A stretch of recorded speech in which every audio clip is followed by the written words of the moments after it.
This is TWiT.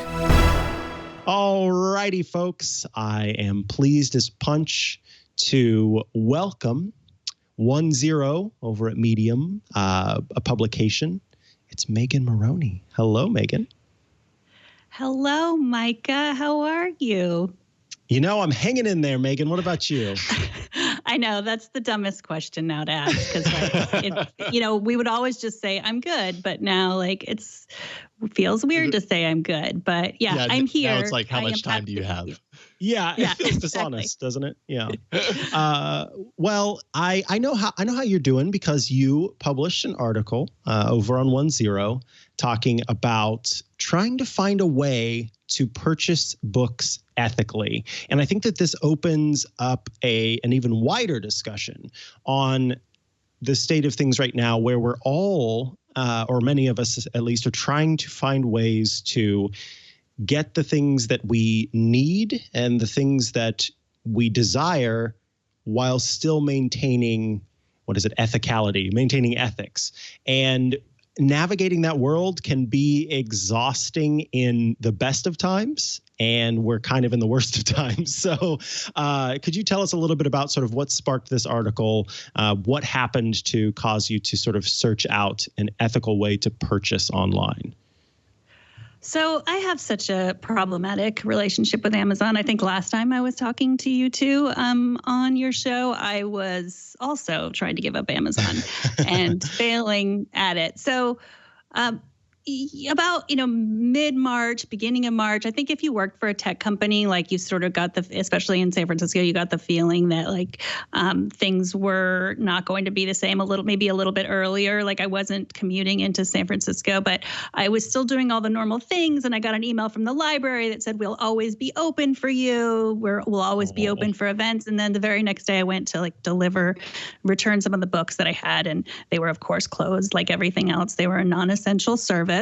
And then I went to Copperfields, which is our local bookstore downtown that I love, independent bookstore. They have a few locations in the North Bay, and they were also closed. And, while the Chinese restaurant across the street was still open for takeout and delivery, there was nothing on the door of Copperfields except for saying, we're staying closed to protect everyone. We're sorry. And so my first thought was, well, I need to read books. I know, obviously, I know that there are electronic books. You can still get electronic books from the library. You can get them, of course, from Amazon on the Kindle. But I hate reading electronic books. I've always hated it. I've tried for a decade, and I just can't stand it. We're on the screen all day. My job now is reading all day on a screen, and at the end of the day, I want to read a novel and I want to feel it in my hands. And I think especially now, we all have our little things that we miss and that we love and the things that comfort us. And I think that's okay. And so I thought, well, I guess I'll order from Amazon. And then I thought, you know what? I don't want to order a book from Amazon. I want to continue to support authors, but I want to find a different way. So I went on a little quest, and that is what sparked my journey all around the internet for an ethical way to buy books. Yeah. And that's kind of what you touch on there. I think someone could easily pop in and say, maybe you just skip out on getting new books during this time, or maybe you do this, or maybe you do that. And the fact is, we all have things that bring us comfort, and we're all living through this. And so by default, whether you want to believe it or not, we are all experiencing trauma and living through trauma. And to have those things that provide comfort for us in these times are right and good. And so if yours is having a stack of books that you can read, first of all, more power to you. That's great. But secondly, I think that, that's your thing. I do want to quickly quote you because it was a fantastic quote in the article. And you were kind of talking about how, toilet paper is another thing that folks are definitely trying to get. And unfortunately, it's difficult to do. And so they are replacing it with other means. And one of those things is a bidet. So the quote is, you can replace toilet paper with a bidet, but there's no bidet for books. Hilarious.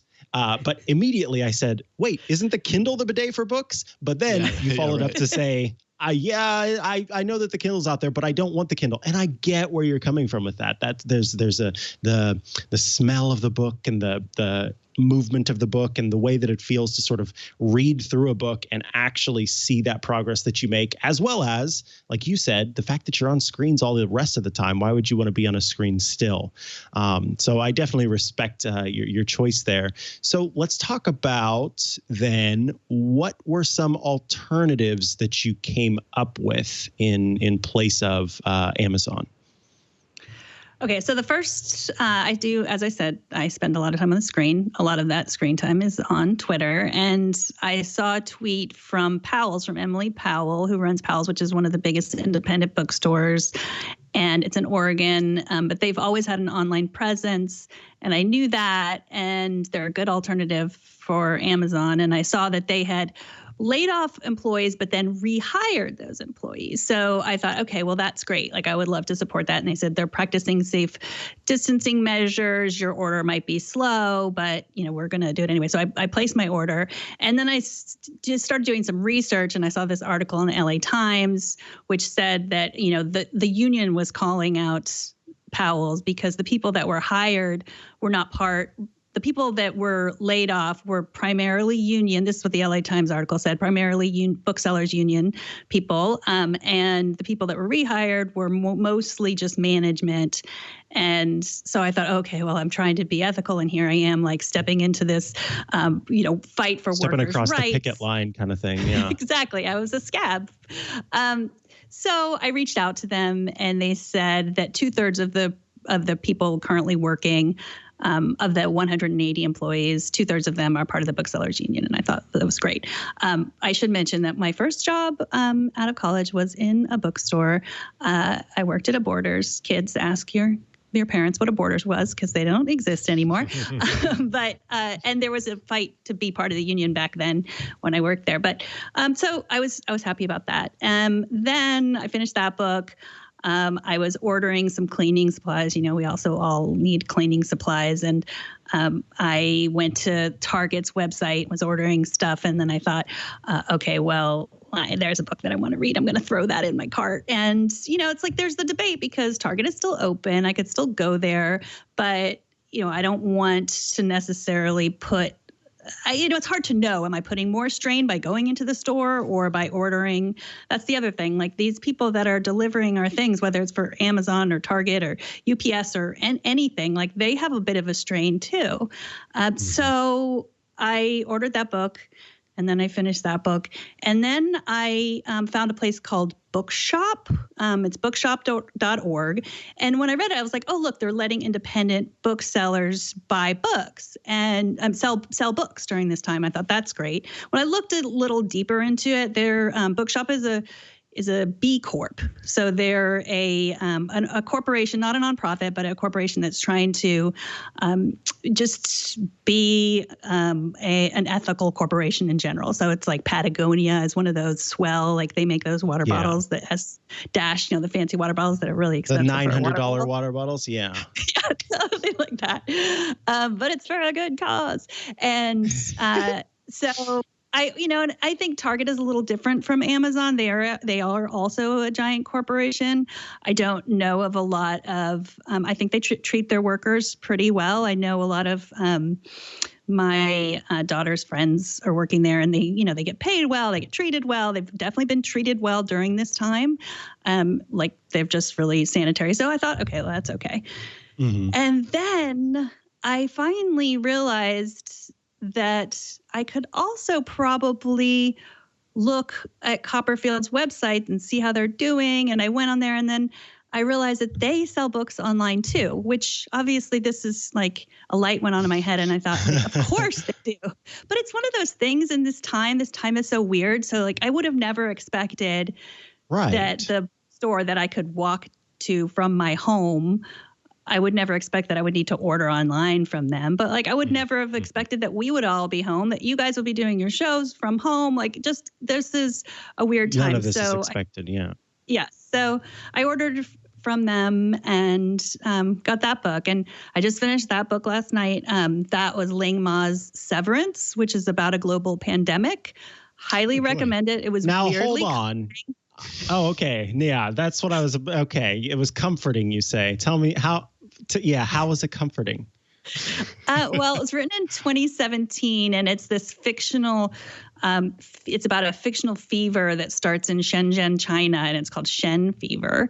And it has some real differences to coronavirus, but the similarities to the way people act, the way we continue to sort of try to carry on like everything is normal. I'm digressing from my original story, but I do highly recommend this book, and especially if you can buy it ethically, because it is. I don't know why it's comforting. It's just comforting because you realize, like, this is something that we maybe should have thought of, but could possibly happen. Yeah. But yeah, it's a great book. So this just basically brought up the larger question of Amazon, because obviously, like, there are many, many places to buy books, but I also have a robot vacuum, and robot vacuum. And if you go to the Nido site and you want to replace parts, it only sends you to Amazon. Like, that's where you go. So, like, there are definitely like weird things that are very hard to get at other places besides Amazon. But I think it's worth going to the trouble to see if you can buy them locally, to see if you can source them in some alternative way. Call the company. Just, some of us, if we're lucky, we have a little bit of extra time on our hands. So I think now more than ever, it's not that hard to actually go take those steps to see if you can find to buy things in other places than Amazon. Yeah. So it's interesting reading your article, Megan, because we are kind of going through a very similar kind of point in our household as well, particularly my wife. We've shopped at Whole Foods for years. And now, with the state of everything and all of this money just funneling into Jeff Bezos, my wife has started to kind of come to the point of being like, I just don't feel comfortable like continuing to shop at Whole Foods. So this is food versus books, but it's kind of the same thing, right? Like we end up, okay, so then let's shop at some of these other places. Let's go to Oliver's or whatever. And then what you find is that, it's not quite as convenient as it was because we really knew how to shop at Whole Foods. It's way more expensive because stuff just costs more when you're shopping locally versus online. And you just, again and again, it's kind of proves the point of what Amazon has been able to do year after year. It's been able to drive costs down and make it like so incredibly convenient for people that to think about doing it any other way, it just feels like that's impossible. Like, why would I ever do that? Why would I inconvenience myself and pay more for the same thing if we're not doing it for an ethical reason? And it sounds like it's kind of the same with books, but this is Amazon. It's the same with everything because Amazon's got its hands in literally everything, right? Yeah, absolutely. I think that is really a good point about food. And then you think about audiobooks and Audible, and you think about maybe you have a Ring doorbell and, are you just going to throw it in the garbage? I have an Eero. And stomp on it and burn it. No, I'm just kidding. Which that's okay. Who are you seeing? Who's coming to your door, really, at this point? Like, right. do you need True. a camera? It's true. True. But, and then the Eero, which is the mesh Wi-Fi system that I have in my house. And we have 5 of us. My husband's a teacher. My 3 kids are in high school. They're all Zooming. We all at 9 a.m.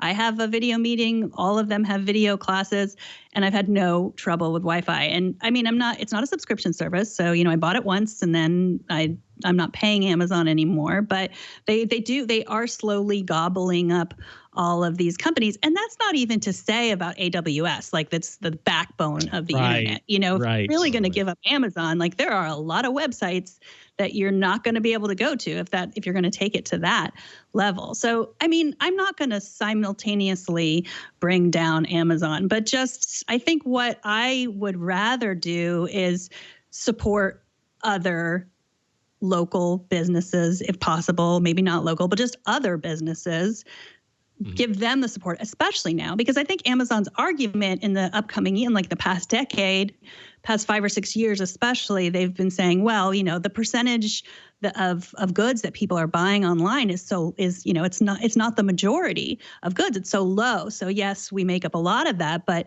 people are still buying things in stores, but now they aren't so much. Obviously, we can still go to grocery stores, but a lot of those non-essential things, you're going to Amazon for them, so they can't make that argument anymore. And we haven't even touched on the way that they treat their employees, which is another issue that I go to in the article. And yes, they made an announcement early on. They're hiring 100,000 new employees. That was mid-March, I think. And that's great, but that makes such a small dent in the unemployment rate. That is not when you think about all the people in local stores the people who own local stores and work in local stores that have been suffering for the past decade and will continue to more and more, especially when this is over, whatever that means.